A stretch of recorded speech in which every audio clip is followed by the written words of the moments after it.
Ek dink nie die wêreld was al ooit so deur mekaar gewees soos nou nie. Elke dag moet ons die paniek en die spanning wat COVID-19 veroorsaak, trotseer, saam met ons familie, ons vriende, ons werkskollegas.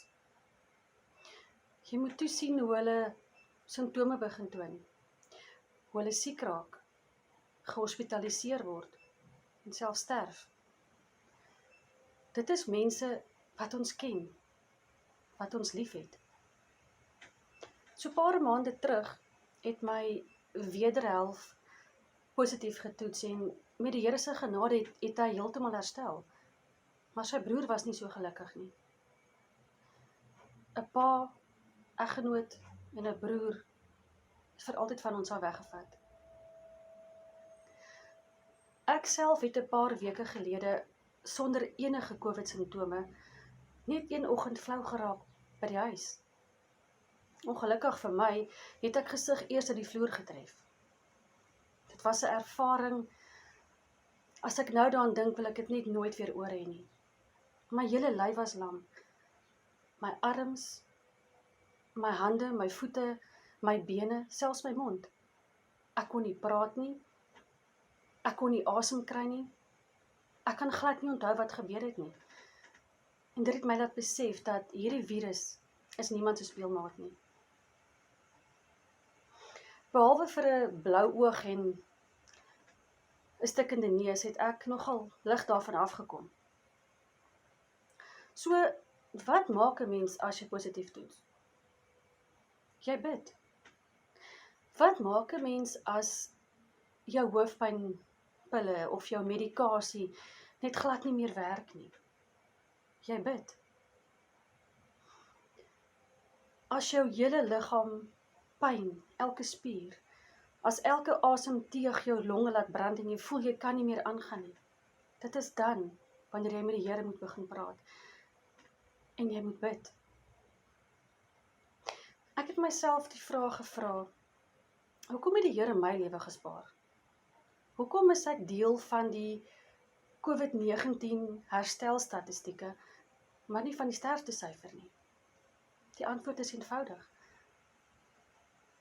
Want dit was die Here se wil. Die Here wou hê ek moet oorleef en gesond raak, sodat ek ander kan bemoedig en vir ander kan sê, daar is hoop. Ons hoop is in die Here. Ons hoop is in Jesus Christus, ons verlosser. Hy hou elke dag jou hand vas. Hy beskerm jou. Hy omsluit jou van alle kante. COVID-19 het my geleer om die lewe voluit te leef, elke dag, soos wat die Here wil hê ek moet. Dit het my ook geleer dat om te lewe is 'n wonder en 'n genadegawe van God af. So in plaas daarvan om in hierdie tyd moedeloos, paniekerig, angstig te raak, prys iedere Here, sing vir hom 'n loflied, sê vir hom dankie. Daar is net soveel dinge om vir dankbaar te wees elke dag. Die feit dat jy nou hier na my boodskap luister en kan asemhaal, is al klare voorreg.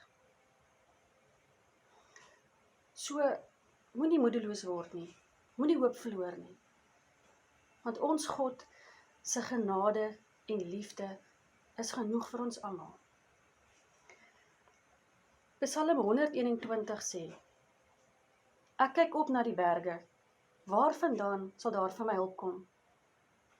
My hulp kom van die Here, wat die hemel en aarde gemaak het.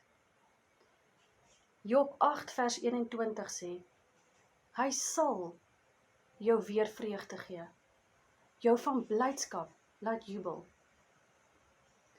Habakuk 3 vers 18 sê, nogtans sal ek in die Here jubel, sal ek juig in God my redder, want die Here my God gee vir my krag.